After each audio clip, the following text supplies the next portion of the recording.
when the Americans invade, okay, the war started. Before the invasion, the Iranians must do 4 things if it is to prevail in the war, okay? And this is what we call the Iran strategy matrix. Okay? The Iran strategy matrix means that from now on, everything they do must fit into the strategy matrix. Okay? It must accomplish the objectives of the strategy matrix. So the first thing it must do is unite the population. Okay? Second thing it must do is build alliances. And the third thing is win global opinion. And the fourth is weaken the enemy. Okay? So in other words, everything that Iran is going to do from now until the actual invasion will be to accomplish all 4 goals at once. And it must if it is to survive a full-scale American invasion, okay? Does it make sense? All right, so unite the population.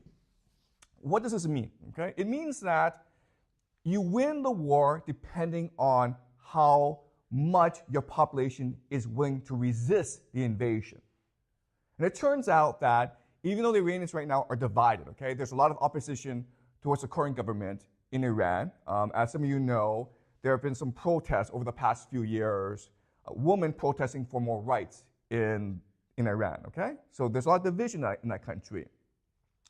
But I think that most Iranians would resist an invasion. And the reason why is that the Iranians have a very bad history with Westerners, okay? So the example is the 1953 coup d'etat, okay? So what happened is that in 1909, the British discovered oil in Iran. It was called Persia back then. And so they created a company called the Anglo-Iranian Petroleum Company, which we now know as British Petroleum, okay, BP. And the idea is that this company would be responsible for extracting and selling all the oil. But unfortunately, the deal was that Iran, Persia, would only get 16% of profits. Okay? They only got 16% of profits.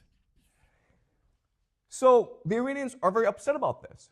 It's their oil, it's their resource, but they're not getting that much money out of it, okay? It's basically stealing. So for decades, the Iranians have been trying to renegotiate the deal.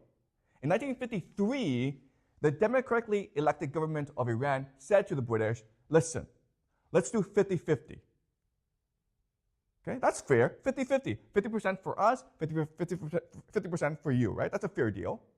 And the British, instead of saying yes, went to the Americans, and the British and the Americans together launched a coup d'etat against the democratically elected government of Iran and installed a police state called the Shah. Okay, the Shah, which is like the monarchy, okay? And the Shah, the king of Iran, was so brutal that he created a police state. In 1979, the Iranian people overthrew the Shah, okay? And so the Iranian people do not like the idea of foreign invaders coming in and controlling the resource, okay? Does that make sense? So over time, as Israel and as America continues to be aggressive towards Iran, the population will start to coalesce and fight against the Americans, okay? So that's unite the population. Second is build alliances. Now, Iran has 2 layers of alliance. The first layer is called the axis of resistance, right? Which I asked you to research. And the axis of resistance includes the Shia militias in Iraq, Syria, Hezbollah in Lebanon, Hamas, and the Houthis in Yemen. Okay? Now, what's important to understand is that this is not an alliance. What's important to understand is that this is an alliance. Okay? They agree to fight together because they have common interests, which is to remain independent of American influence. Okay? But that does not mean that Hamas, Hezbollah, and Houthis take orders from Iran. Okay? They're not controlled by Iran. Iran supports them militarily and financially, but Iran cannot completely control their behavior. Okay? So the example is on October 7th, Hamas launched an attack against Israel, right? Which resulted in this war. And Iran says, we were not involved. And Israel says that can't be true because you control Hamas, all right? So that's the first layer of alliance. But what Iran needs to do, if it is to win the war, is also bring in Russia and China. Okay? Russia wants the United States to fight Iran. Why? Yeah, but true, to distract and weaken the United States, and also to move the attention away from Ukraine, right? Does that make sense? Because Russia is about to win the war in Ukraine, and if there's a war in Iran, then the United States will be forced to divert resources away from Ukraine into Iran, okay? What would Russia bring to the table? Russia will probably not deploy soldiers, okay? But what Russia would do is say to the United States, when you invade Iran, you are not allowed to use tactical nuclear weapons, okay? You understand? Russia would say that, hey, United States, if you use weapons, nuclear weapons against Iran, we will use nuclear weapons against you, okay? So basically, Russia would limit the military options of America in a war, which would be of tremendous benefit and advantage to Iran. Okay, does that make sense? China needs to help Iran. Why? What does Iran have that China really needs? What does Iran have that China really, really needs? It really needs this. The Chinese economy needs what? Oil, right? So basically, China can afford for the United States to take over both Iraq and Iran because then it can control the energy supply to China. Okay, does that make sense? So China would involve itself over time in order to make sure that it's able to obtain oil from the Middle East. China right now is getting most of its oil from the Middle East. Okay? But it will take time for Russia and China to get themselves involved. For Russia and China to get themselves involved in this conflict, Iran must prove two things. What are these two things?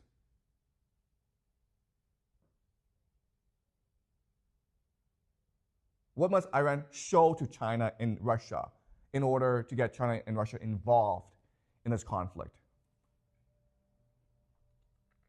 If you're China and Russia, you're an investor, right? Why will I invest in you, Iran? Why? Exactly, okay? So the first thing is we will fight. Second thing is we will win, okay? So this will take time for Iran to prove this to Russia and China. And the more that Iran can show it can win, the more that China and Russia will invest in Iran, both financially and militarily and politically. Okay, does that make sense? Okay, so this will take time. And the third thing is win global opinion. So how will Iran win global opinion? What's happening right now that's helping Iran win global opinion, basically?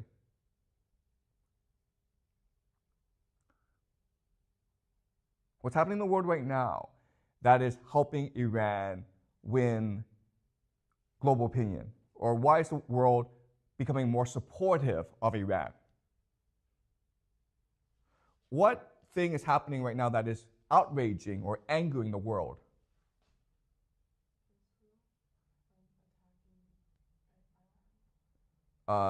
what's happening right now? What's Israel doing right now that is outraging the world?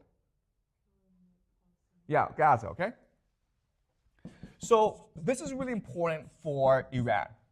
It must maintain the world spotlight on Gaza, okay? Because what's happening in Gaza, it's basically genocide, right? Where the Israelis are committed to solving the Palestinian problem once and for all. And that basically means removing the Palestinians from Gaza. They can go to Egypt, they can go to Jordan, it doesn't matter, okay? But the Israelis want them out of Gaza, okay? And so this will go on for many, many years. And as long as the attention is on Gaza, then people will become much more sympathetic towards Iran over time. Okay? If you've been following the news about America, there have been major protests at Yale and at Columbia and other universities about what's happening in Gaza, okay? All right. And the last is weaken the enemy. Okay, so what does this mean? It means that when the United States invades Iran 2 years from now, 6 years from now, who knows? But when it does so, it wants to build a large coalition of forces, okay? Because then it gives itself legitimacy, right? So this coalition will consist of NATO, Middle East countries, right? And Israel, Saudi Arabia, many, many countries. And what Iran needs to do is create conflict and dissent in this coalition, okay? And the way it does that is by building up internal dissent. Okay, does that make sense? There are many people, most people in America do not support a war against Iran. And so Iran needs to encourage this internal dissent, okay?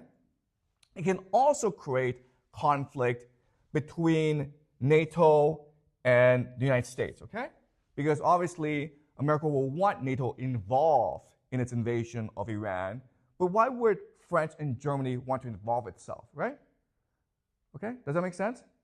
So these are the 4 major goals of Iran, and it must accomplish all 4 goals if it is to survive an invasion, okay? So from now on, everything that Iran does will be to accomplish all 4 goals, okay? And this is part of asymmetrical warfare. Does that make sense? All right. Now let's look at a concrete example. And the concrete example is Operation True Promise. Why did Iran design Operation True Promise the way it did? And the answer is to accomplish all 4 goals, right? The first is unite the population. And the idea here is Iran needed to show its population that Iran can strike back against Israel, okay? So that's the first thing. Build alliances. Striking Israel is showing its allies and to China and Russia that Iran is willing to fight, okay? Win global opinion. Now, what Iran said is, we designed the strike to not cause damage in Israel. And the reason why is it wants to win global opinion, right? If it throws all these missiles and rockets at Israel and it kills a lot of people, then there'll be a lot of people sympathetic towards Israel. So the attack was designed not to cause any casualties. Okay, does that make sense? All right? And if you are an observer, you think that what Iran did was right because it's a sense of fairness and justice, right? What Israel did was wrong. It attacked an embassy of Iran in Damascus. That is against international law. And Iran, to save face, to pursue justice, threw some rockets at Israel. Okay? So most people think that Iran's response showed restraint, and it was a measured response. Okay? Does that make sense? All right? And the last thing is weaken the enemy. Why would this weaken the enemy? Well, because after Iran attacked Israel, Israel wanted to show a strong response, okay? The reason why is that Israel has a policy of disproportionality. So Israel is committed to disproportionality. So what does that mean? It means that if you kill one Israeli, they'll come and kill about 100 of you, 1,000 of you, okay? If you throw one rocket at them, they'll throw 1,000 rockets at you. And the idea here is deterrence, right? To make you afraid of Israel so you would not dare to think to attack Israel. Okay? So when Iran attacked Israel for the first time, by the way, this is the first time that Iran has attacked Israel, then Israel was committed to a disproportionate response. Who stopped Israel from a disproportionate response? Who? Yes, why? Why would the United States say, Israel, do not strike back disproportionately? Why would the United States do that? They don't want a war with Iran. Yeah, okay. So the United States cannot afford right now to fight another war. And also, if the United States were to fight a war, it would have to do so by itself, okay? NATO would not involve itself. The Middle Eastern countries like Saudi Arabia, UAE, Jordan would not involve themselves either, okay? So the United States had to restrain Israel, and so this is creating conflict between Israel and the United States, okay?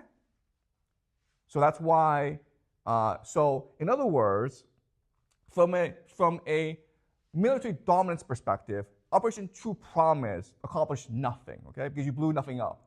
But from an asymmetrical warfare perspective, you accomplish all your 4 major goals. And that's why the Iranians claim success. And you can make the argument that from a strategy perspective, it was a very successful operation. Okay? Does that make sense? All right. Any questions about this?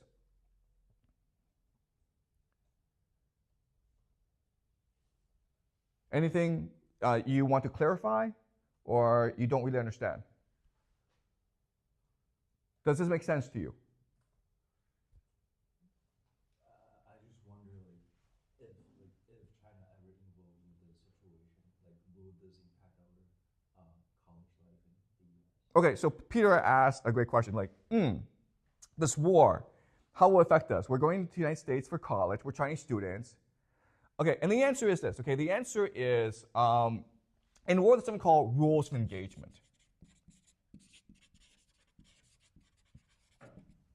And so before they have a war, all the major parties agree on what the rules are, okay? So for example, you look at the war in Ukraine. Now, the United